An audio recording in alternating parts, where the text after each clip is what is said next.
Shalom saudara-saudara yang dikasihi Tuhan Yesus Kristus, salam sejahtera buat saudara semua dimanapun saudara berada. Damai dan sukacita oleh Roh Kudus melimpah senantiasa dalam hati dan kehidupan saudara semua. Ayat renungan hari ini terdapat di dalam 1 Timotius 6 ayat yang ke-10.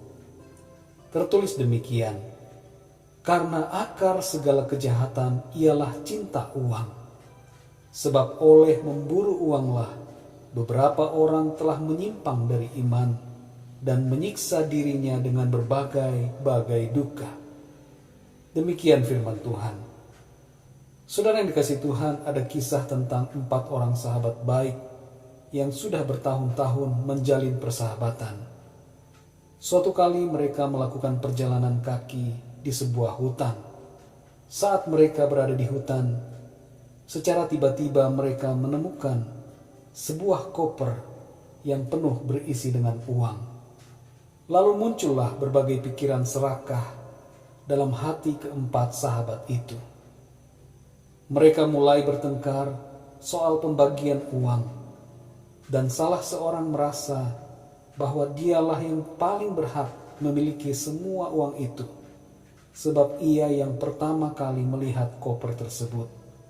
Yang lainnya berkata bahwa ialah yang paling berhak, sebab ia yang membuka koper itu pertama kali. Pertengkaran semakin hebat, dan mereka berkelahi satu sama lain karena memperebutkan harta itu. Persahabatan mereka yang murni telah hancur karena persoalan uang. Saudara yang dikasihi Tuhan, firman Tuhan berkata bahwa akar dari segala dosa ialah cinta akan uang. Masalah utamanya sebenarnya bukan terletak pada uang, tetapi pada sikap manusia terhadap uang itu. Bagaimana sikap hati kita terhadap uang atau harta, itulah yang membuat kita berdosa atau tidak. Jadi sekali lagi, bukan uangnya yang membuat kita berdosa, melainkan sikap hati kita yang salah yang membuat kita berdosa di hadapan Tuhan. Sifat serakah dan cinta uang merusak hubungan keluarga, merusak rumah tangga, merusak hubungan kerja, merusak persaudaraan, merusak pelayanan, dan merusak berbagai aspek dalam hidup kita. Dalam ayat 1 Timotius 6 ayat 10 ini disebutkan 2 akibat utama dari cinta uang. Yang pertama, menyimpang dari iman. Menyimpang dari iman ini berbahaya karena ujungnya bisa berakibat pada kebinasaan yang kekal. Akibat yang kedua adalah menyiksa diri dengan berbagai-bagai duka. Menyiksa diri dengan berbagai duka merupakan hal yang ironis.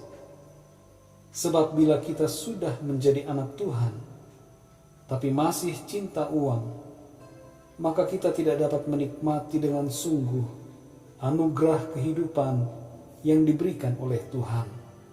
Hidup kita akan dipenuhi dengan berbagai duka, yaitu beban-beban yang membuat kita kehilangan damai, sejahtera, dan sukacita dalam hidup. Sayang sekali saudara kalau kita masih setengah-setengah cinta pada Tuhan Yesus. Kita tidak akan mengalami sukacita yang penuh. Jangan pernah khawatir soal uang dan berbagai hal soal penghidupan kita. Selalu ada berkat yang disediakan Tuhan bagi kita, yang mau setia dan selalu percaya dan berharap kepada Tuhan. Bersyukurlah selalu dengan berkat yang ada.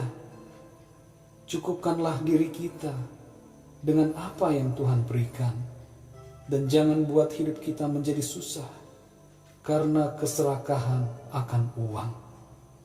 Setialah dengan hal-hal kecil yang Tuhan percayakan, maka kesetiaan kita itu akan berbuah dan menjadi berkat yang bermanfaat bagi hidup kita.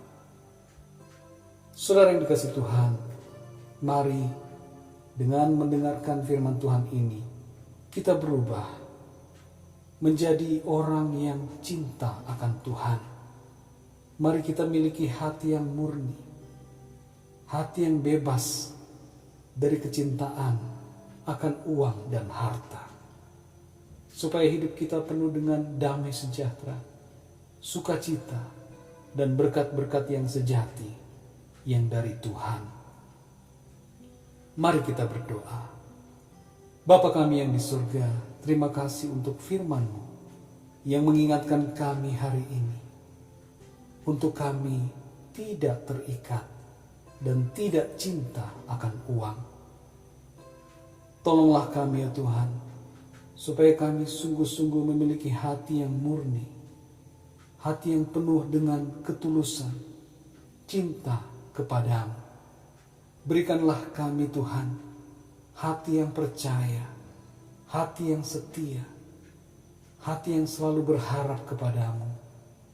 Karuniakanlah kepada kami iman yang sungguh Tuhan, supaya kami tidak memandang perkara-perkara duniawi. Bersihkan hati kami dari keserakahan dan cinta akan uang. Biarlah hari-hari yang kami lalui selalu dipenuhi dengan sukacita, dan biarlah kami dapat menikmati hidup yang Tuhan anugerahkan kepada kami, tanpa kami harus tergantung pada uang dan harta yang ada. Terima kasih Tuhan. Murnikan hati kami, murnikan hati kami ya Tuhan. Terpujilah nama-Mu ya Tuhan Yesus. Pimpin kami selalu Roh Kudus dengan kuat kuasa-Mu. Dalam nama Tuhan Yesus kami berdoa. Haleluya. Amin. Puji Tuhan, saudara yang dikasihi Tuhan. Saya percaya firman Tuhan menjadi berkat dan kekuatan buat setiap kita. Dan Roh Kudus akan memberikan pemahaman yang lebih dalam tentang kebenaran firman Tuhan. Tuhan Yesus memberkati saudara semua. Sampai jumpa dalam renungan yang berikutnya. Haleluya.